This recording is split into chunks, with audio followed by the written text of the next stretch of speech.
jovem também, 40 e poucos anos. E a mãe se casou com esse embaixador, né? E eles foram morar fora, né? De Portugal. E aí tiveram vários filhos. Só que interessante, muitos desses irmãos do Fernando Pessoa morreram, né? Não, pequenos, com meses, 2 anos de idade. Ou seja, era uma família grande, mas se resumiu a poucas pessoas, né? Então a vida dele foi marcada por muitos fatos trágicos, a gente vai ver já já. E tem um fato interessante. Nas vanguardas europeias, vocês vão ver uma matéria chamada futurismo. Não sei se a Egídio já comentou sobre isso. No futurismo, pessoal, vai vir um movimento chamado orfismo. O que é o orfismo? Seria a reverência ao mito do Orfeu, né? Então, o Fernando Pessoa, juntamente com o Mário de Sá Carneiro, o Almada Negreiros, quem era o Almada Negreiros? Era um pintor e poeta, né? Eles vão fundar essa revista, certo? A revista só vai ter 2 números, mas ela tem assim um efeito bombástico. Por quê? Porque eles começam a escrever um verso futurista. Como assim? Aquele verso livre. O que é o verso livre? É aquele que não tem aquela rima presa, né? Como o Camões fazia, certo? Tem uma musicalidade, existe uma musicalidade. E outra característica do Pessoa é fragmentar, né? Segundo os críticos, o Alberto Caeiro, que o Pedro vai fazer, ele criou o Alberto Caeiro em as poesias tem um livro do Alberto Caeiro chamado Guardador de Rebanhos. Ele fez esse livro em menos de 3 horas. Ele escrevia descaradamente, né? Parecia que ele estava tomado por alguma intuição, não sei. E ele botou para fora, todos esses escritos. Então, o que é o Alberto Caeiro? O Alberto Caeiro vai ser aquele heterônimo da natureza, né? Vai valorizar a simplicidade da natureza, certo? O Ricardo Reis não, ele já é um engenheiro. O Ricardo Reis, que a Pena vai fazer, já é aquele mesmo, já pragmático, é o poeta do futuro. Não, ele é mais prático, ele é mais objetivo, ele não tem a sensibilidade que o Alberto Caeiro tinha naquela época, certo? Ele é bem mais racional, digamos assim. Enquanto que um era altamente sentimental, o outro era altamente racional. E detalhe, o Alberto Caeiro, ele não tem formação acadêmica nenhuma, né? Ele não faz nenhuma faculdade.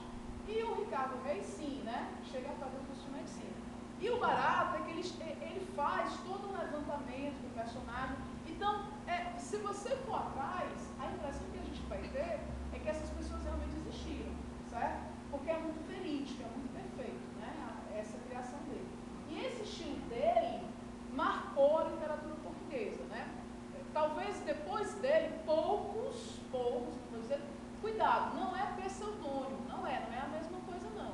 É a forma dele escrever por outra pessoa, né? Então depois dele, poucos desenvolveram esse tipo de estilo. Ele vai ser, ele juntamente com o Mário de Sá Carneiro, ele vai eclodir, né, em 1915. Exatamente. Isso. Porque oficialmente, o século XX começa em 1900, não é isso? E aí o que acontece? Há uma grande revolução na Europa. Então, 1910, 1915, as vanguardas elas eclodem em todo o mundo europeu, certo? E aí, não é só, vocês estão vendo as vanguardas a nível de artes plásticas, não é assim? Mas não é só nas artes plásticas, a gente vai ter a música, a gente vai ter a literatura vai ter o verso livre, né? Não vai se preocupar mais com aquela coisa pragmática, toda certinha, que acontecia na antiguidade, não é nada disso, certo? E isso é uma proposta, né? Na música, como é que vai ser a música do futuro? Vai ser uma música que é tecnológica, né? Por exemplo, você vê, uma pessoa, o Hermeto Pascoal, já ouviu falar dele? Como é que ele faz música? Ele pega vários instrumentos, que não são instrumentos convencionais, e cria um ritmo, né? Então ele pega o quê? Ele pode pegar o quê? Um objeto de marcenaria e criar um ritmo, e aquilo dali para ele é música. Aos nossos ouvidos, vai ser uma coisa extremamente estranha, né? Complicada, mas é uma proposta, sai do convencional, e aqui são outras experimentações. Então o que a gente vai ter? A gente vai ter a tecnologia daquela época interagindo. Hoje, qual é a nossa música contemporânea hoje? O que vocês responderiam? É o forró que está por aí, voando? Aquela lá. Esse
Sertanejo universitário. Universitário. Pronto, é um estilo. O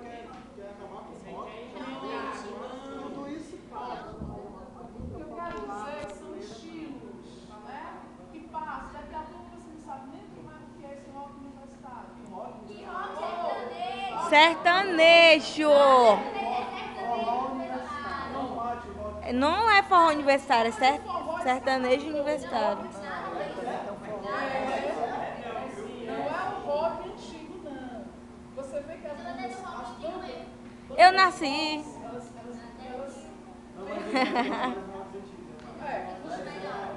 Os rocks antigos, eles ficaram localizados, certo? Ok, pessoal, então vamos lá, já falei demais.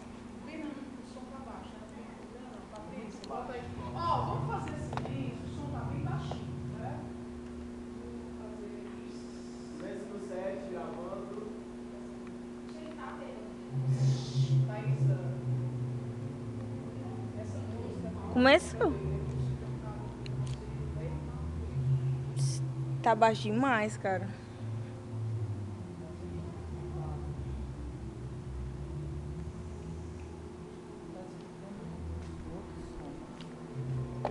Esse é o máximo.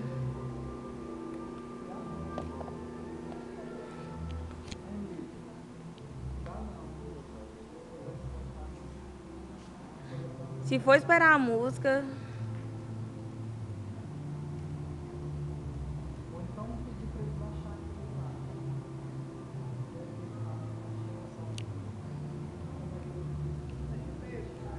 Cento e 25 anos do nascimento de Fernando Pessoa.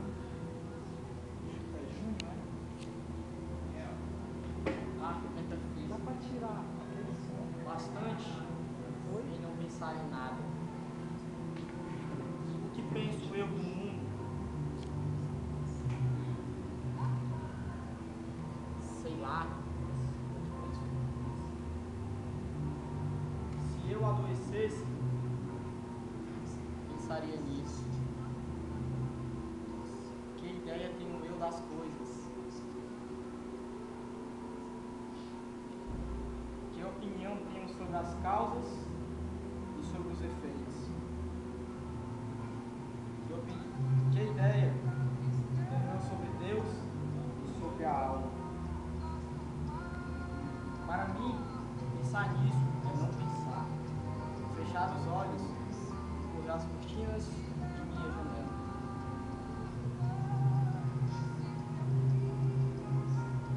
Não sou nada. Nunca serei nada. Não posso querer ser nada. A partir disso, tenho em mim todos os sonhos do mundo. O meu olhar é nítido como um girassol. Tenho o costume de andar pelas estradas. De vez em quando, olho para a direita e para a esquerda. Olho também para trás. E o que vejo lá é o que antes nunca tinha visto.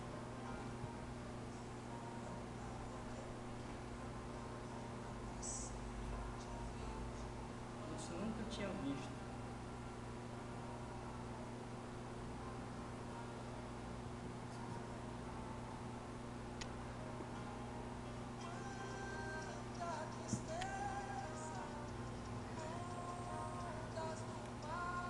Todas as cartas de amor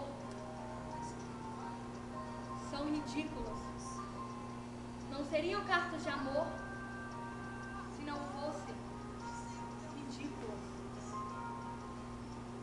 Também escrevi em meu tempo cartas de amor como essas, ridículas. A verdade é que hoje minhas memórias dessas cartas de amor é que são ridículas.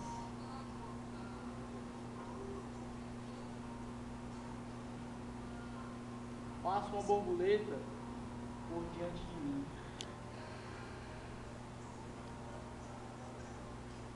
E pela primeira vez no universo, reparo que elas não têm cor e nem movimento. São como as rosas que não têm perfume nem cor. A cor é que tem cor nas rosas da borboleta. O perfume é que tem o perfume da flor. Mas assim, sou o descobridor da natureza. Sou um argonauta. Antes, o homem primitivo olhava para o sol e não o adorava. A existência é que tem existência.